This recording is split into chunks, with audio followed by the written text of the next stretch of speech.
Weather Service in Lake Charles has issued a tornado warning for South Central Rapides Parish in central Louisiana, Northwestern Evangeline Parish in central Louisiana, Northeastern LN Parish in southwestern Louisiana, until 4:45 p.m. Central Daylight Time.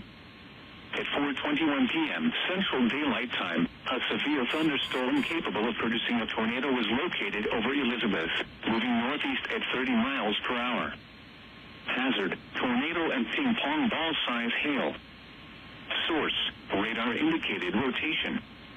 Impact, flying debris will be dangerous to those caught without shelter. Mobile homes will be damaged or destroyed. Damage to roofs, windows, and vehicles will occur. Tree damage is likely. This dangerous storm will be near Glenmore around 4:45 p.m. Central Daylight Time. Other locations impacted by this tornadic thunderstorm include Union Hill, McNary, and Forest Hill. Take cover now. Move to an interior room on the lowest floor of a sturdy building. Avoid windows. If you are outdoors, in a mobile home, or in a vehicle, move to the closest substantial shelter and protect yourself from flying debris.